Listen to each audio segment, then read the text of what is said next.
Welcome to MotivationAddict.com with Julie Salon.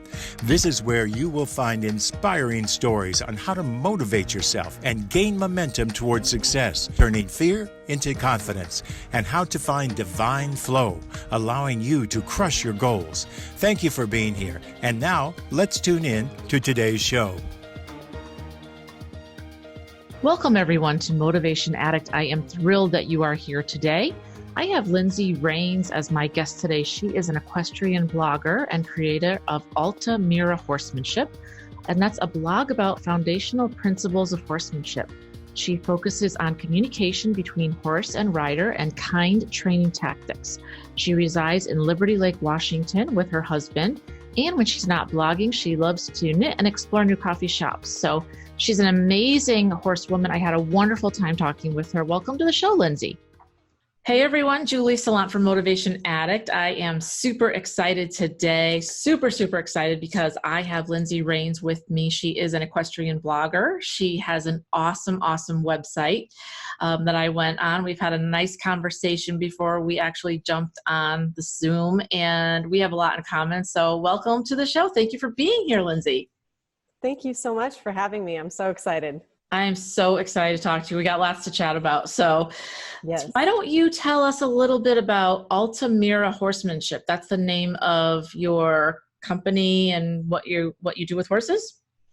Yes. Okay. Yeah, absolutely. So I can give you a little backstory. So basically, Alta Mira Horsemanship started out as a blog, and it's kind of snowballed a little bit into an equestrian marketing business as well. But the premise is that Alta Mira is the location of the caves in Spain where they found the first paintings of horses. And so, yeah. And so the Alta Mira caves in Spain is where the cavemen painted the earliest rendition of horses that we have.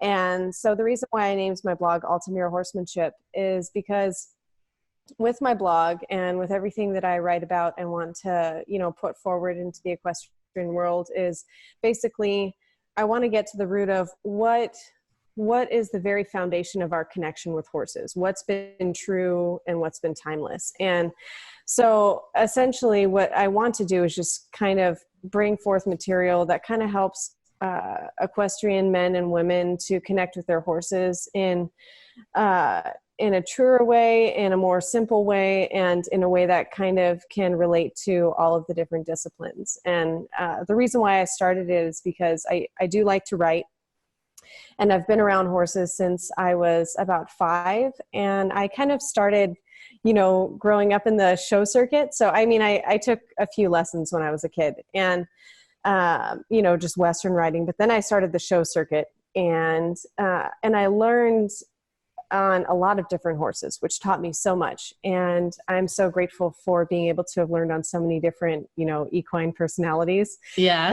But at the same time, the methods that I was learning was really harsh. It was very much like, make your horse do this and don't let him get away with that. And, I loved horses, but not being taught anything else, I thought that I wasn't strong enough to control this horse. And so it was very much a control game and not a partnership game. And it didn't really become a partnership game until my mid-teens, when I kind of just happened upon a new trainer. My current jumping trainer was sort of transitioning out of that stable, and she was handing me off like every other week to this other trainer named Abby. And Abby, she was so strange. I thought she was so strange at first because we weren't getting into it, right? We weren't like jumping, and we weren't cantering, and we weren't doing this amount of trotting and these moves and that moves.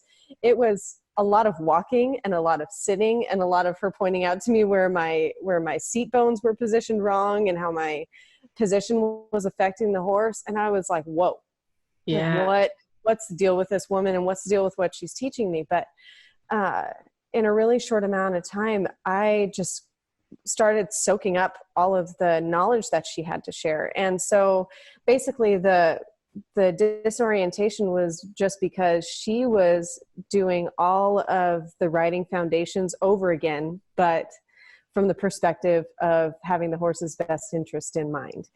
And yes, that's awesome. Yeah, absolutely. It was totally eye-opening. And the thing was, it was almost like the missing piece of the puzzle with riding, because, we grow up horse crazy, right? Yep. And then we're taught a lot of different things about horses, how we're supposed to ride, and all of the technicalities of horseback riding. But if we don't learn that piece of partnership, it's almost like there's a disconnect between our passion and our deep love for these animals, and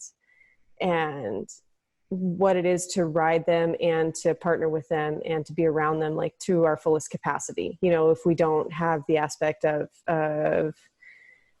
putting their needs first, if that makes sense. That makes perfect sense to me. I mean, we were all brought up to, you're the boss. Don't you show him who's the boss. And even the term breaking a horse to this day, still, yes, I shudder, because it's just a horrible, horrible thought process, let alone what they go through. And fortunately, a lot of people have turned the corner, thank goodness. Yeah. But there's a lot of that, you're the boss, not him. And I understand where that came from, probably from they're bigger than you are. That's the only way to control them. But like one of my friends always used to say, today, you got to ride the mind, right? It's you can control 1,000 pounds. It's not happening. Right.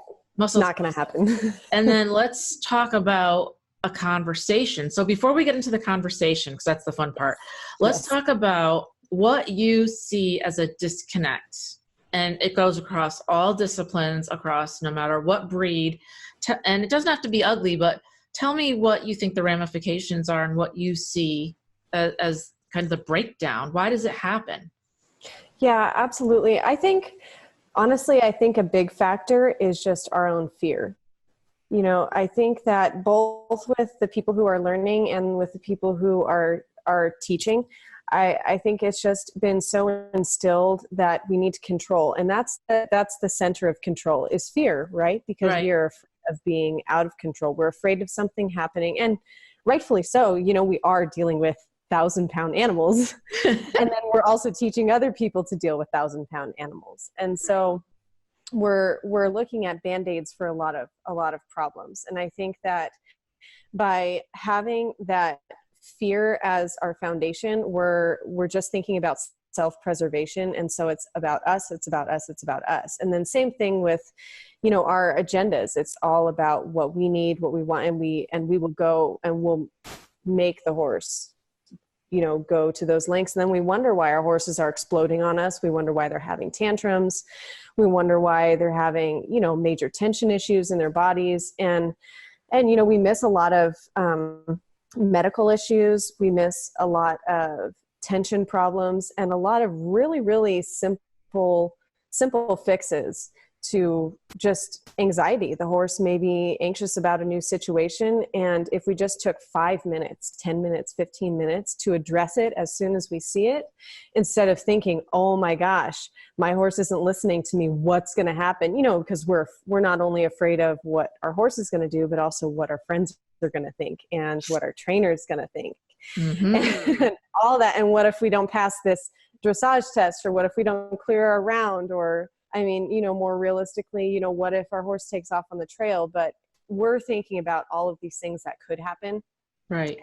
All of these opinions that could result, instead of just having a moment with our horse and being like, okay, what are they feeling? What's going on? And just being curious. And, curiosity is a really good antidote to fear.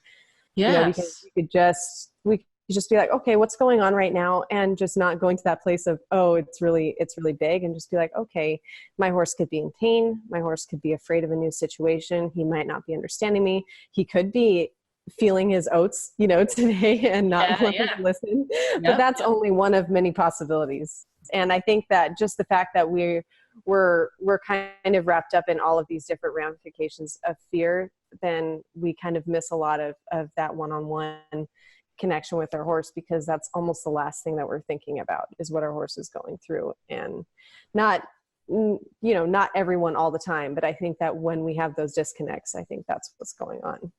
So I want to say hallelujah, because that's like a huge thing, because I teach mindfulness. You're familiar with mindfulness, being present. Yes. And as I always say to everyone, if you're coming to the barn, I love what you said. I got to just say it. Bringing your storm to the barn. That is an awesome, you can see it in my mind visually. Yeah. And you're coming, say you had a bad day and you had a lot of traffic, you had a fight with your spouse, your boss got mad at you. You're just having a shit day. I'm just going to say it, right? And you're frustrated, you're angry, your tension's up here. And you're going to go to the barn and you're thinking, a lot of us think, I'm spending a lot of money. I want to have a good ride. This is my Zen place. It really, truly is. But now I want something for that. I want that performance. And you're coming with all this like storm clouds around you. And then you wonder why your horse shuts down or is like, I don't want to be with you right now. Or they get nervous and afraid, because all of that is you're bringing to them and they have to absorb that in in your field. So how can someone be more mindful of how they're even approaching their horse just in the very beginning, before any tack goes on, before they even start grooming? What's the best way to approach the horse and start that conversation? Absolutely. Yeah, absolutely. And it's so true. We come with, all of our emotional baggage. We come with, just like you said, like a storm of the day that we've experienced or what's going on in our life. And I feel like, in that moment when we're just driving to the barn or when we pull up, this is our place of solace, right? But we don't want to bring our chaos to our horse, which is our place of solace, right? Because they're going to absorb it. They're going to absorb it into their bodies. They're going to sense it, in our interactions with him. And it's like you said, like they're going to know when we're not being honest with them too. If we put on a brave face, even it doesn't even come down to just pretending like we're okay. Mm-mm. I think in that moment when we show up to the barn and we know that there's something going on internally, I think we have to just be our own best friend. You know what I mean? 100% checking in with ourselves and, like you said, being mindful, like just taking everything that's going on. And even just, if you're an analytical person, listing all of those things in your mind, even if it's something small, like, I have to take care of this thing. Sometimes I literally just be like, I will just tell myself, okay, I will do this when I get home, and make a little plan and then set it aside, or if it's like, relational conflict, like, that's really hard right now.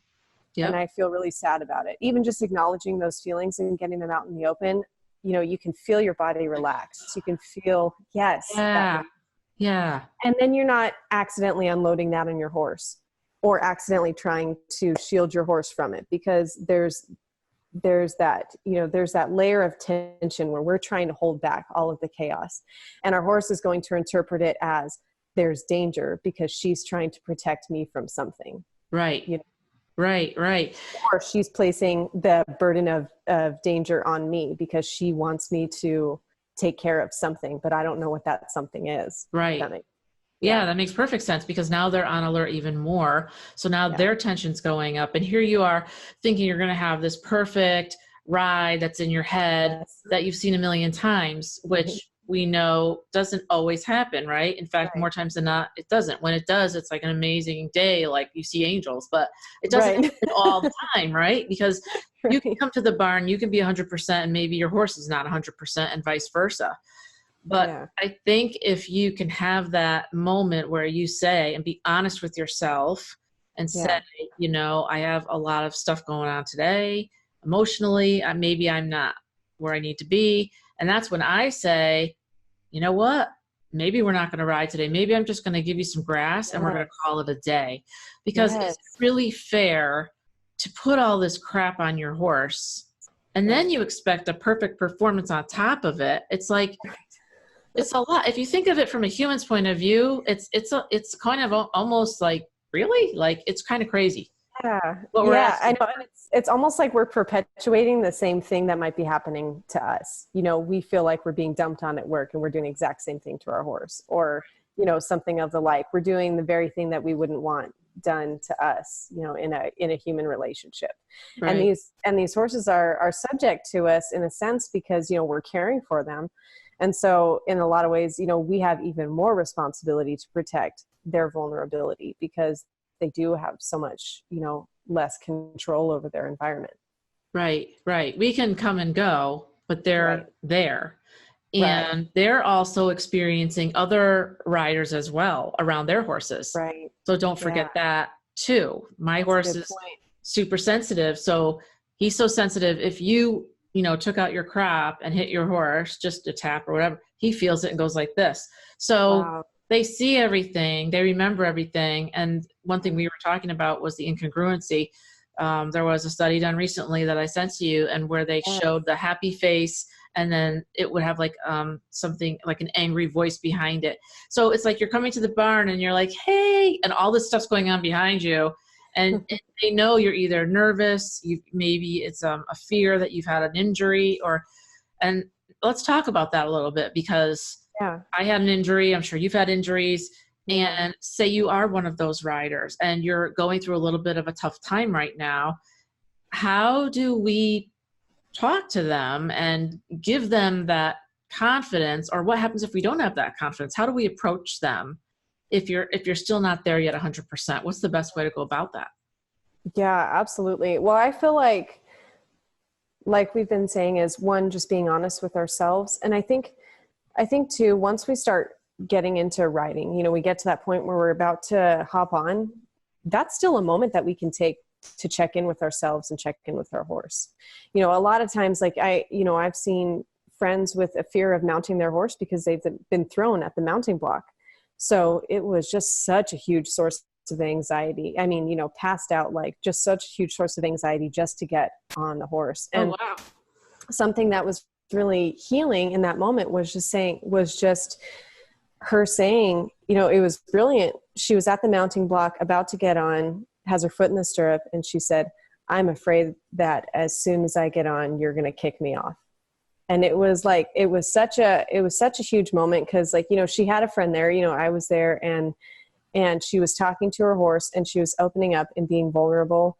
And then when she finally got on, she was able to celebrate that. And like you say, maybe that's enough for the day. You get off and you go home. Yeah. You know, and that's, you know, you give them cookies, you know, you groom them, you have a great time, bonding. And I think it's, giving ourselves the same grace that we would give our horses, you know, and just, breaking everything down into small steps, you know, everything, all of the mindfulness, break it down into small steps, you know, all of the writing.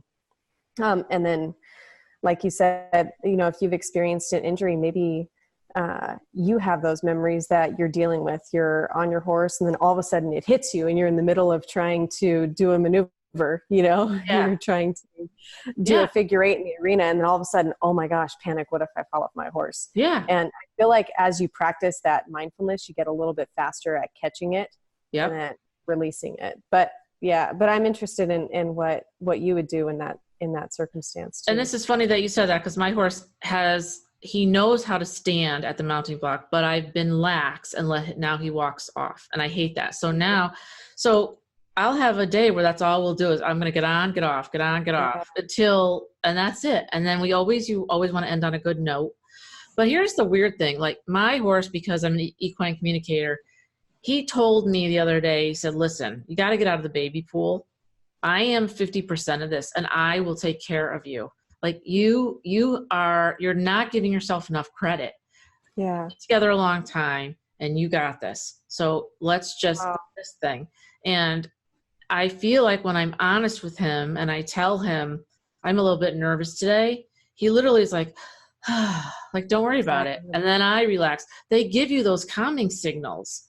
And I feel like they do take care of you. If you have that relationship and bond. Now, if you don't have that bond, that's a totally different animal. Absolutely.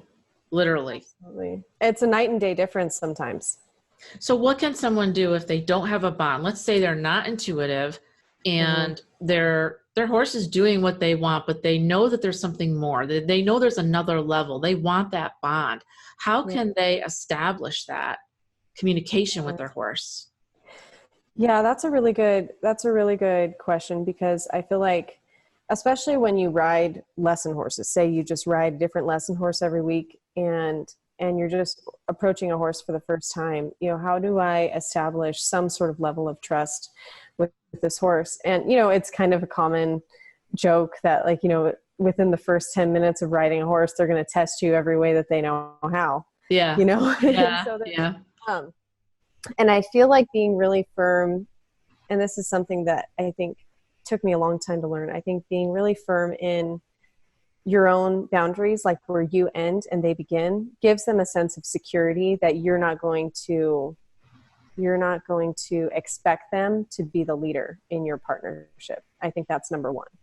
When they're trying to rush past you out of their stall, when they're trying to like test your boundaries and try to see what they can get away with, hold your place, like don't be punishing, right? I don't think punishing. I don't either. But stand your ground though, so they won't walk all over you. Yeah, because I've been reading this week about herd dynamics, and herd dynamics can actually change on a daily basis. Sometimes herd dynamics, like, they're a very fluid thing. So when our horses are going back to test us, they're coming back to see if we're still going to be the leader.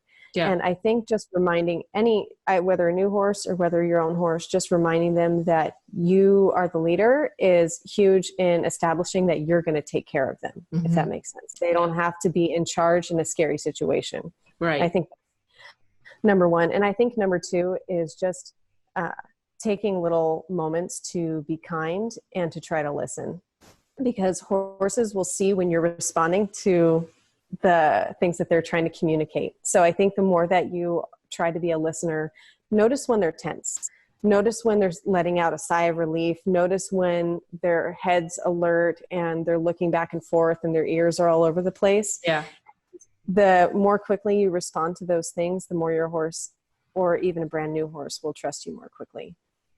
And I think you're right on everything you just said. And I also think sometimes I'm starting to get on think, let me see the world from his point of view, because obviously you're much higher up, but what is he seeing? And we know that they can hear for like up to 3 miles, and we know they're always scanning for predators. So sometimes he's seeing something way before I do, and I'm like, what is he doing? Like looking over there, and then 10 minutes later, I'm like, oh yeah, there's something over there. So we're slow and stupid compared to them because they're so much more heightened. So I think always having a safe place seems to work for me. So in other words, if you can do your circle, or you can do a figure eight or something fun for them, bring out the cones. Always, when you're learning something new, if they get tense and something happens, you can always come back to where they're safe. This, this little test or this area or whatever it is you're going to do. And then you both calm down, and then you try again. That's a fantastic idea. Yeah. That is so cool. Yeah. Because then it's a check-in point, being like, okay, this is where we're okay. Now let's try to venture out again, and we can always come back. That's fantastic. Yeah. Because you always want to end on a happy note, but if he's going to get tense and then I get tense, that's not good, right? Two of us tense is not good. So we always come back to that, whatever place that is. That can be super boring, but it's a place where you're both super comfortable. You've done this a million times.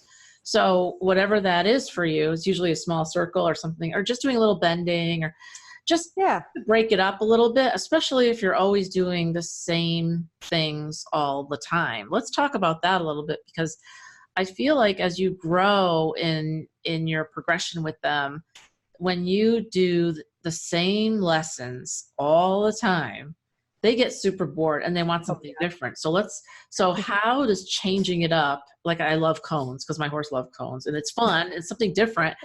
And, it's kind of like putting rails out. It just doesn't have to be hard. It's just for their mind, right? Yeah, absolutely. Well, horses benefit from stimulation just as much as our brains do. And I think that having something new to work on together is a great way to bond. Yeah. Like you're saying, because they get bored, and, it's good to have that safety zone for sure, but having something that you can work on together will definitely strengthen your relationship. And I had a horse for a while. His name was Chip, and he didn't bond kind of in the traditional way that horses bond. He wasn't really a big touchy-feely horse, but he loved to be challenged. He loved it. Yeah. It's like he needed that engagement to feel like you were on track with him. And so if he got bored, he kind of started wiggling around and he wanted a challenge. And then as soon as I gave him something that he didn't expect, it was like, yes, like we are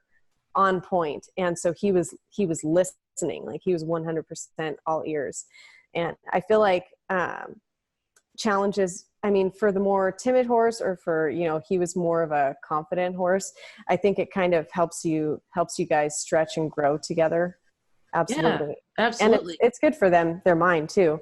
Mine's the same way, because if he's doing the same thing, he's bored, right? He wants to just out of the baby pool, let's go do something. Even if he's struggling and it's something new for both of us, trying the Spanish walk, we're trying to get that down. Although now he's so smart. This horse is so smart. Like I teach him one time and he gets it, and it's but it's fun for both of us, right? And you can do it from the ground. And I feel like a lot of groundwork really helps, because my horse always tests me with just doing some groundwork, and that's a real place of establishing just that trust, not really dominion over them, but you're learning how to hold your ground too, without being mean, but like, no, we are going to do this. If you need a break, let's take a break. We'll come back to it, but we need to kind of push through this.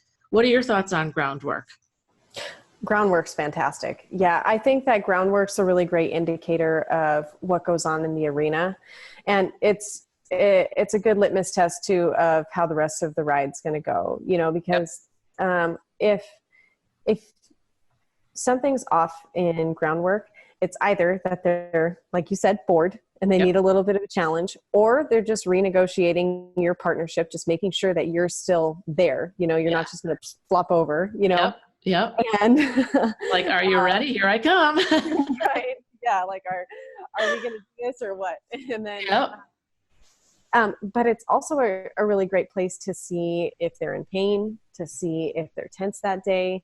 And I think that touch without the added weight of tack and, carrying your rider weight, but being able to engage with touch is huge, because they can, like you said, they can feel exactly the emotions that we're putting out. And so I really think that, like just when, human to human, you can tell when someone's hugging you because they need you versus when someone's hugging when they're giving something to you. It feels totally different. Right. Neither necessarily bad, but at the same time, horses can feel that too. So I feel like if you're touching them in a way that's communicating that you're there to be with them and you're there to bond with them, I think that goes, light years towards how your actual ride will go. Absolutely. Yeah. Absolutely. And even just having that consciousness and that conversation, we're going to have a conversation today, and giving them the same grace. I love that you said that, because it's like if you came to me and we were going to go out and you said, I'm not feeling well, I have a migraine or something, I'd be like, listen, go home. It's cool. So shouldn't we extend that same type of grace to them if they're in pain, or if they're having an off day, because they're just like people, as and they have days where they're like, maybe they just aren't comfortable, and it's nice to just be able to say, it doesn't have to be a work day every day. I guess that's what I'm trying to say. Make it fun, make it playtime, but give them that grace to say, you know what, maybe take a day off today. Like, just go hang. I love to just let them graze and hang with them, because you're still bonding. There's still a conversation going on. Absolutely. And it almost, to me, when you're allowing your horse to just be, I feel like it communicates to them that you're not always there asking for something. You're there to give too. And just because you're showing up doesn't mean that you need something. You need. And I think too, something that is really crucial in training that I think is often overlooked is that rest is such a huge training tool. When I was a couple years ago, when I was living at a stable, out here in Western Washington, there was a lady there named Kathy, and she was an Arabian breeder. And, Arabs, they are so So sensitive. I love Arabs. Yep. Yep. I know they're so affectionate. They're so sensitive. And so she was phenomenal. And so she used to tell me, if you just did 10 minutes of work, but you accomplished the thing that's taken months to accomplish, just put them away. Yeah. Because then what it does is that it's this instant, not necessarily instant gratification, but it's such a huge shift that the horses remember exactly what got them to that point of rest. Because, a lot of horses, when in the wild, they're just trying to get away from pressure, right? Right. It's pressure, pressure, pressure, pressure. They're running from this or they're moving towards that. And so when they're at peace, that's all they really want, Right. like at the end of the day. And so to accomplish something and then be like, yes, this is all I've been waiting for.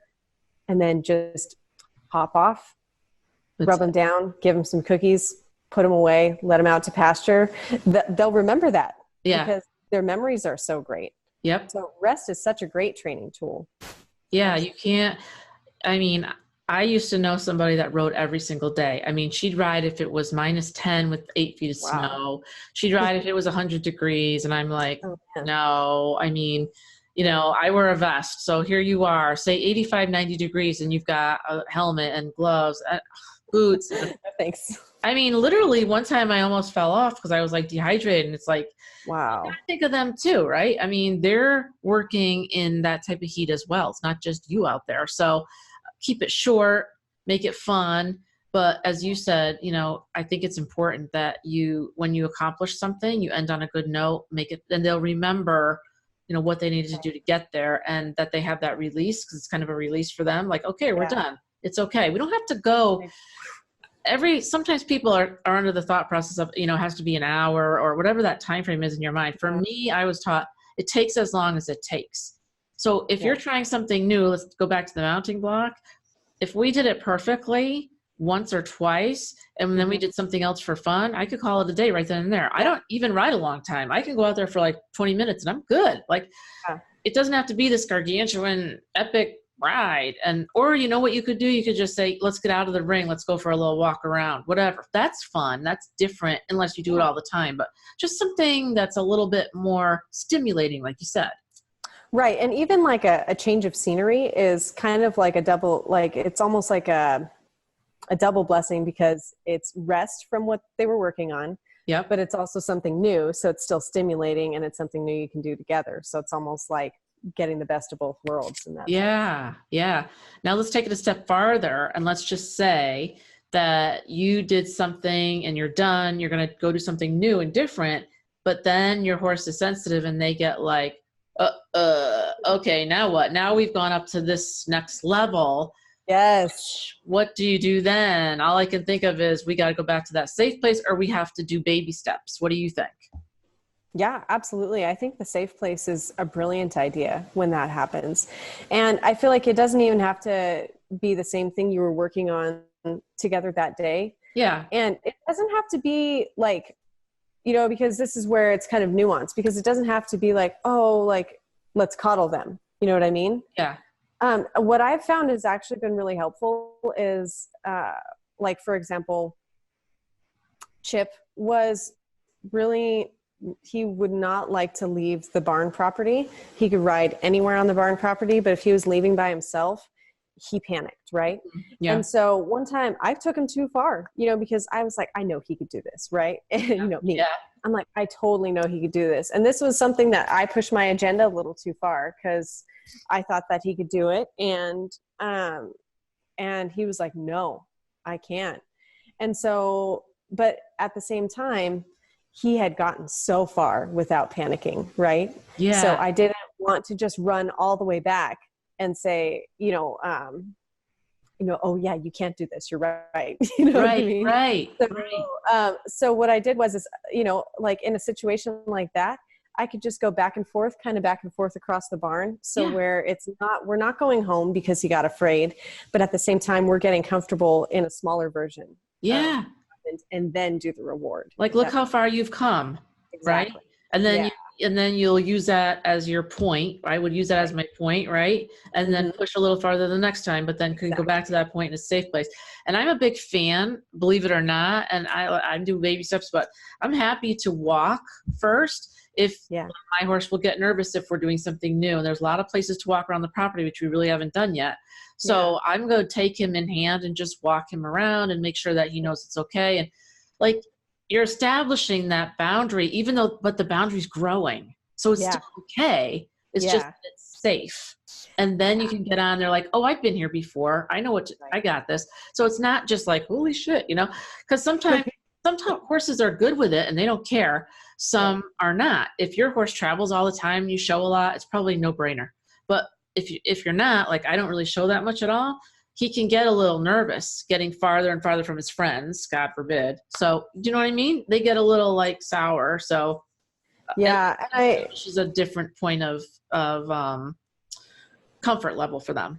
Right. Yeah, absolutely. And like you said, it's like we could be pushing the boundaries just the same amount every time, but in the process, all of a sudden they have a huge space of comfort zone, whereas they started with this much, but we've been expanding it a little bit.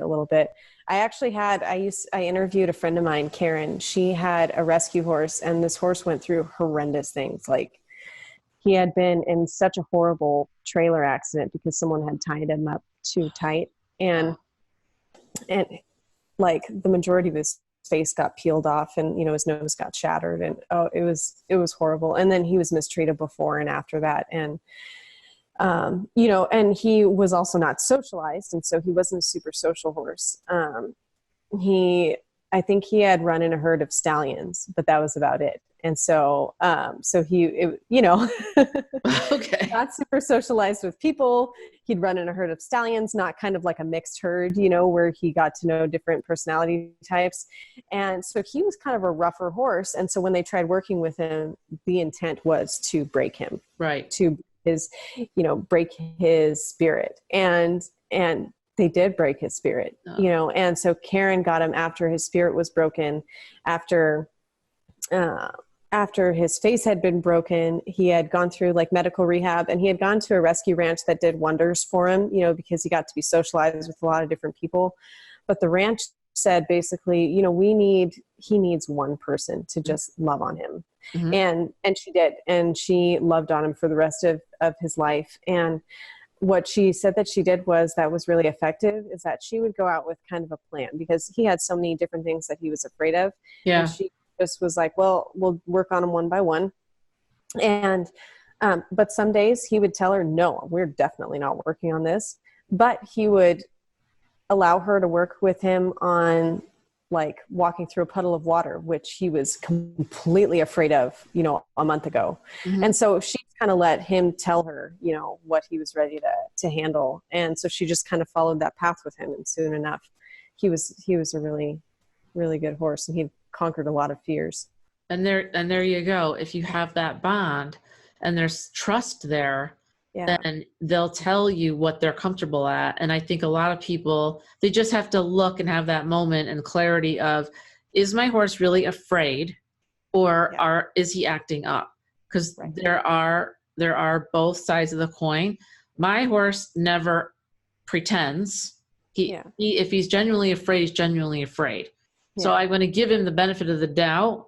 And you have a plan, you have a plan, you have a plan, you have a backup plan, another backup plan. So even if you're on the ground, which, as you said, is a great indicator, which it totally is, because sometimes he's a little excited and sometimes he's a little slow, and I'm like, yes, you know. But yeah, I think that's important if you have that bond to begin with, which is where all that communication stems from. So having that conversation of, instead of, you know, it's all about me and my agenda, this is what we're doing today, it's more like, how are you feeling today? And let's see how he acts. And, you know, I think I'd like to do this, but if not, we can do something different. Right? Absolutely. You know, how do you, we always talk about horses healing people. What's been your experience with horses healing you and changing and impacting your life? Yeah, that's a great question. Well, I think like a lot of us, you know, we've had a horse that's seen us at our most vulnerable moment. And I had mine, his name was Shadow. And to this day, he's still my favorite horse that ever walked the earth. And I mean, he was just a little bay Arab quarter horse mix. And he happened to be the first horse that I ever rode. So my grandparents lived in Northern California. I lived in San Diego, Southern California. And my mom, when I was about 5, she had me go take lessons when we visited our grandparents. So I maybe rode him like 8 times, you know, throughout when I was between ages 5 and 6. But oh my gosh, he was the reason why I fell in love with horseback riding, right? Just little putzing around the arena and stuff. And then, you know, I went and I showed, and I did a lot of stuff in Southern California, doing the show jumping circuit, kind of went away from Western pleasure riding. And then, you know, right around the time where I was learning a lot from Abby, that trainer who was kind of reteaching me about horsemanship, my dad passed away. It was super, super fast. I was 14. He got diagnosed with brain cancer, and then he died 3 months later like to the day. It was very fast. And I'm one of those types of people who feels things so huge, but I don't want to be vulnerable about it. And so I was like, nope, I'm just not going to feel this. This is too big. I can just live in my mind. You know, like it was very much a consistent, concerted effort to just not feel. It's like I just shut down.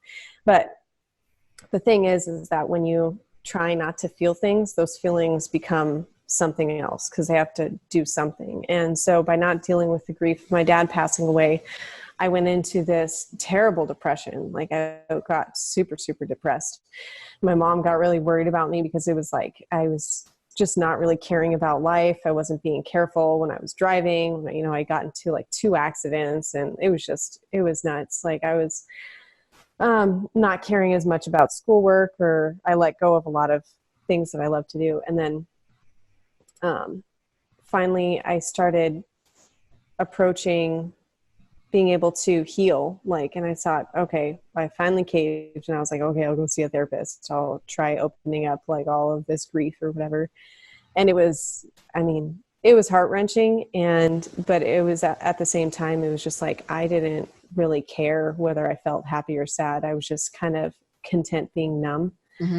And I didn't think I was going to be excited about anything ever again. And then one summer, when I first started walking through grief counseling, I got a phone call when we were going up to see my grandparents in Northern California, and we got a phone call that my grandparents' next door neighbors had bought a new horse, and his name was Shadow. And he was that same horse that I rode when I was 5 years old. Wow. Yeah. And the neighbors were like, yeah, do you want to come ride him? And, you know, we have another horse. Well, and then so my grandparents' next door neighbors had a teenage daughter the same age as me. She was like, yeah, we'll go riding. And she was adventurous, and she loved running through the hills. And we just walked down through the forest. They live near Yosemite National Forest. And so we just get to the main trailhead that heads up a hill. And it was like the moment Shadow started opening up on the trail, I was like, I felt something again. Yeah. I felt an excitement. I felt like, okay, I want to live, you know, like I want to be happy again. And it was just such a turning point for me in my journey, because like, it had to have been God, you know, I mean, like, how do you, like, you can't even, no, that's just, yeah, there's a million horses in the world. I mean, and that one right then and there at that time, I mean, there's no other way that could have been anything else. Yeah, exactly.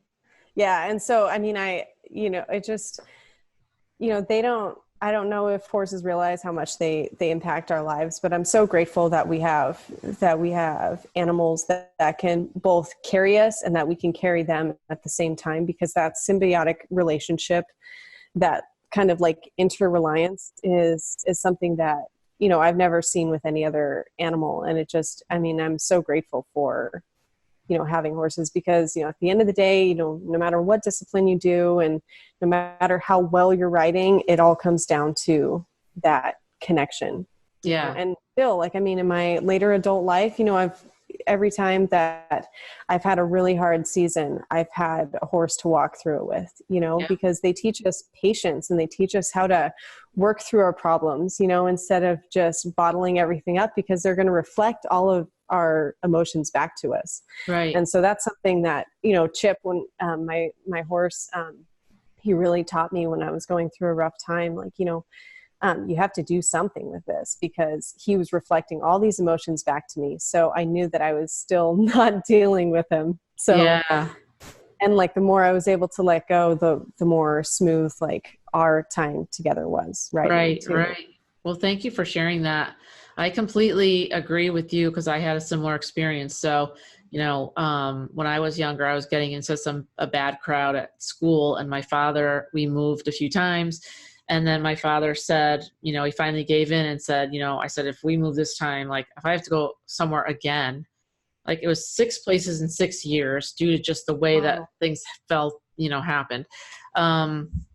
Then, I got to get a horse or something. Like, I got to get something. I was just hanging out with bad people at high school, and that saved me, because obviously, as you know, at the barn, you're grooming and you're picking up stuff and cleaning, and my mother didn't really believe in it, because I'm the only rider, but my father and I were very close. And he said, like, either it's this or a therapist.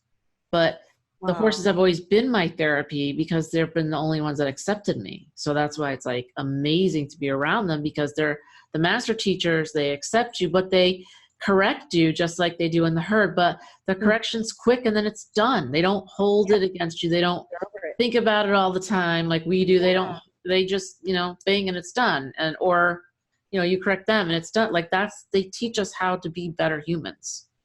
They're so forgiving. Yeah. Yeah. Exactly. Yeah. They teach us how to be better humans. And that's what we have to learn, is to let things go and forgive. I mean, all the things that have happened to that horse, and he still forgave her, and they had a great relationship. All the rescues that I've had, same type of thing, they just forgive and this, move forward, which is like amazing, because a lot of humans can't forgive something stupid like being cut off in traffic. You know what I mean? Like, yeah, right. You have to take it as a lesson, Yeah, 5 people we're angry with on the way home from work. Yeah, right. We talked a little bit offline about how equestrians can support each other, and I know I know we're getting like low on time, and I'd love to have you back for we can have a whole conversation about that, because my experience has been that equestrians do the stiff upper lip, and hopefully you're getting better, and it's if you've had an injury or fallen off or something like that, and it's always genuine, but there's a lot more that we could do. Just quickly, in a nutshell, how do you think we could support each other better, no matter what discipline we ride, no matter what breed horse we have? How could we be better humans toward each other around our horses and at the barn? Yeah, absolutely. I think this is huge, because, barn culture can be super, super supportive, or it could be super toxic, just because we're seeing each other at our best and our worst. At our worst. Yes, we all have days. Let's be real. We all have days. We all have days. Yeah, we do.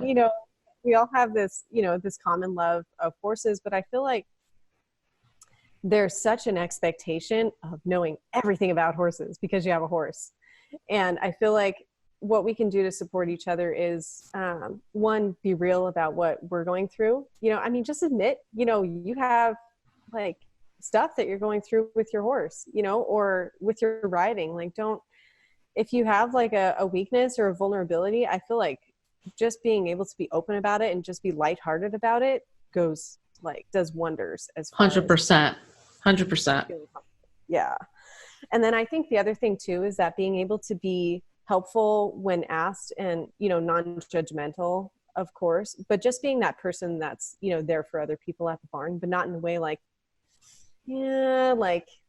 condescending. Yeah. That's the word I'm looking for. Yeah. Because I think we do that when we feel insecure. I've done it. I've been like on the receiving end of it, and sometimes it happens like without us even thinking. But I think just going with the intention of just being supportive, and just like having everyone's horse's best interest at heart, and just being that considerate barn person. But definitely, I think the biggest part, is just being able to just be real about where you're at with your journey, and I think it opens up the floor for other people to just feel comfortable about where they're at with their journey.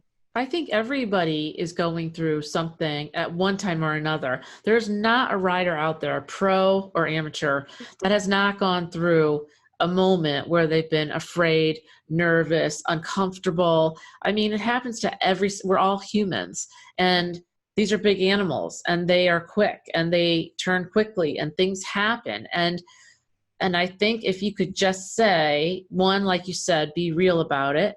Like I'm having a little bit of a struggle in this area. Like people would always ask me, hey, let's go for just, a cool out walk or something. And I'd be like, oh no, I have to go. I have a lot to do or whatever. The truth is I was really afraid because I wasn't comfortable, because I was afraid I was going to get hurt again. And I was embarrassed. I was ashamed.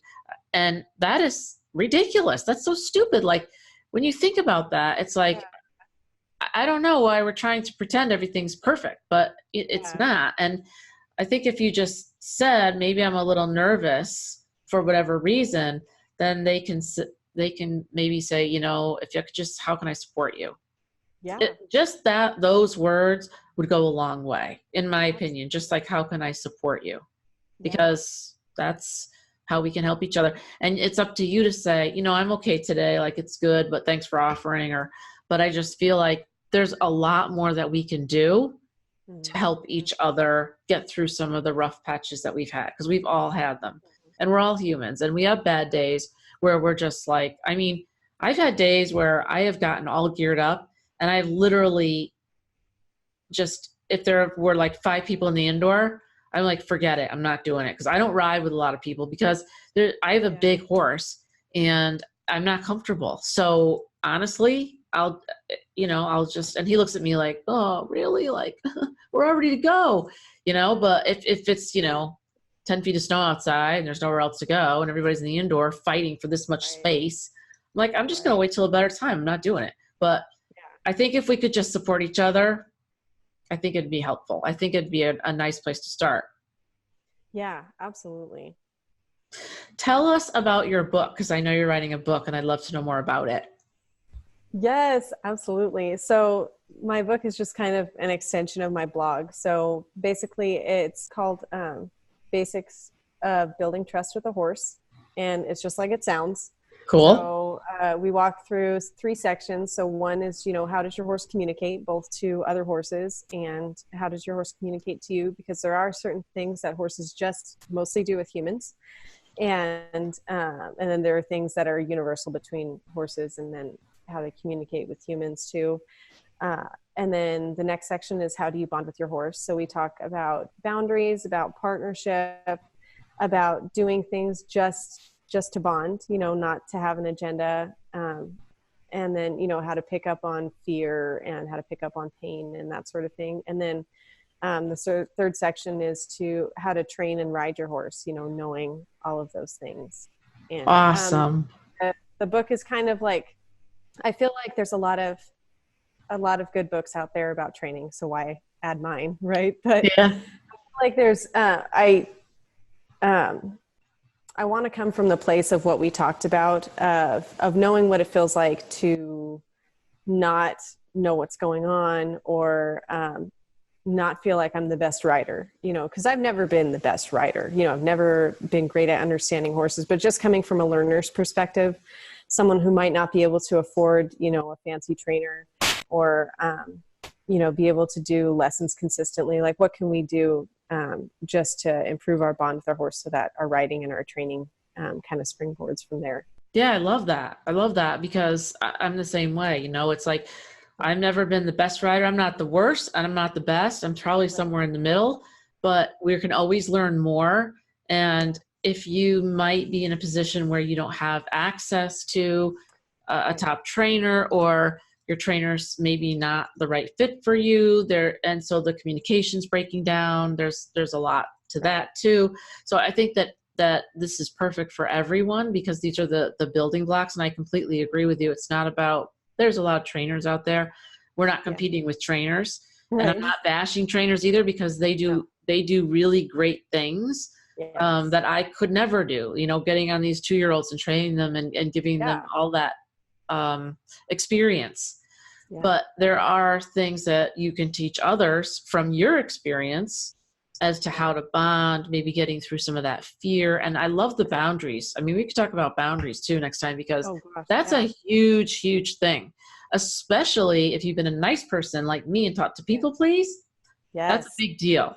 Oh gosh, we could talk a whole hour about how horses taught me how to not be a people pleaser. And we need to do that because I came from that culture of being the nice girl and always wanted to people please. And I always people pleased until just a few years ago when I was like, listen, this is not working for me. And it doesn't mean you have to be mean. I am the nicest person on the earth, and I'm completely against anybody hitting their horse. I'm fine with correction, but there's a difference between abuse and all that. But boundaries with horses are huge. Huge. And I'll give you examples, and I'm sure you'll give me examples, but there are things that we can do to, as we said, you just make that little correction. They're like, oh, okay, she's serious today. I can literally hear that. Like, she means it today. I'm like, yeah, I mean it today. I mean, but otherwise they walk all over you. They're 1,000 pounds. I mean, they literally can just, my horse used to walk all over me until I was like, what am I doing wrong? My friend's like, you need to teach him that he can't do that anymore. It's not cool.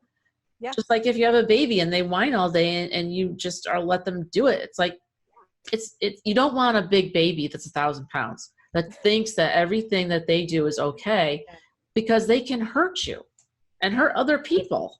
And then it can escalate into the biting, and it's not cool. Yeah, absolutely. And I think that if more people practice boundaries with their horses, there would be less abuse, because their horses would be less confused about what they're supposed to do and what they're not supposed to do. Yep. And then people won't because, we all do this, especially with people pleasers. We'll bear it, and then we'll snap, right? Right. I feel like that's what happens a lot with abuse too. Right. So if we can just learn how to exercise those healthy boundaries, the horses don't get confused. We don't get as frustrated, and then we can kind of just create that healthy. Yes. Because actually when you snap, it's so much worse, because a lot of times when you snap, it can be the smallest thing. And then they're like, where is this coming from? Like, what is going on right now? You know what I mean? So yeah, we could talk about boundaries, and we should, because I've never been anywhere where anybody talked about boundaries unless I literally was raising my hand going, I need help. And I did that, and my friends helped me, but that's a big deal. And horses in the wild, they establish your boundaries all the time, multiple times a day. Like, it's not cool that you're biting me. It's not cool that you're baring your teeth to me. I'm not having it today. And, this is my butt, or I'm walking away, or whatever the case may be. So why shouldn't we talk their language? Exactly. Especially if it's meeting them on their level, for one. And then two, it's something that they can understand. They understand clearly. Yeah.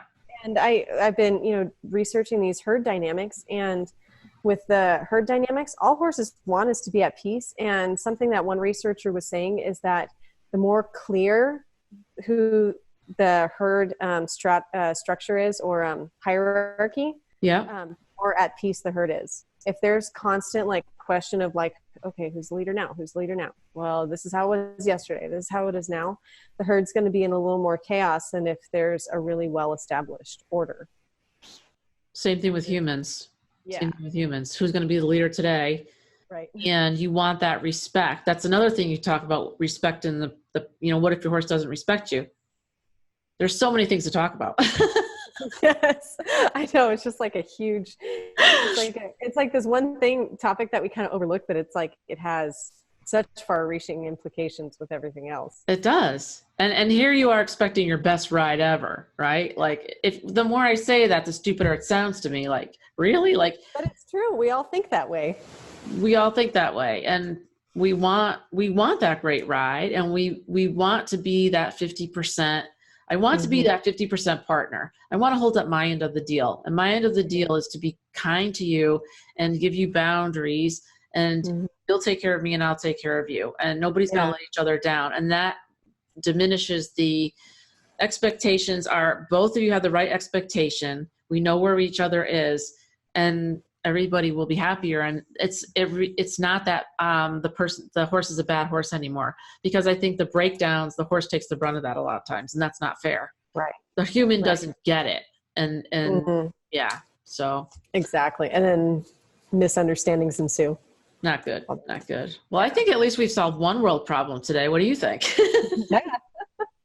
I'd call that good. Yeah. Well, I can't thank you enough for coming on, Lindsay. Where can people find you so that they can reach out to you, get your book, and they can find out what you're doing? Yeah, absolutely. So you can find me at altamirahorsemanship.com. So that's where I have all of my articles, and I have a landing page there for my book if you want to hear news of when it's going to be released, and also pre-release, special discounts. Okay. You can sign up for that specific email list there. And then I'm also on Instagram, at Alta Mira Horsemanship. And I just started a YouTube channel, so I'll be getting a little more active there. But Instagram for sure, definitely my blog. You can also find me on Facebook, post articles and funny horse memes. Sweet. Yeah. Awesome. When's your book going to be released? So we're looking at late August. So. Oh, wow. That's right around the corner. Yeah, I know. Wow. Good for you. Good for you. Well, thank you so much for being here. It's been an absolute pleasure to talk to you. I knew it would be, and I'm so thankful and honored that you could be on the show today. So thank you for being here. Yes.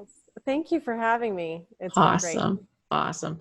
All right. Thank you, Lindsay. All right, everyone. You guys have a good night, and thank you for being here.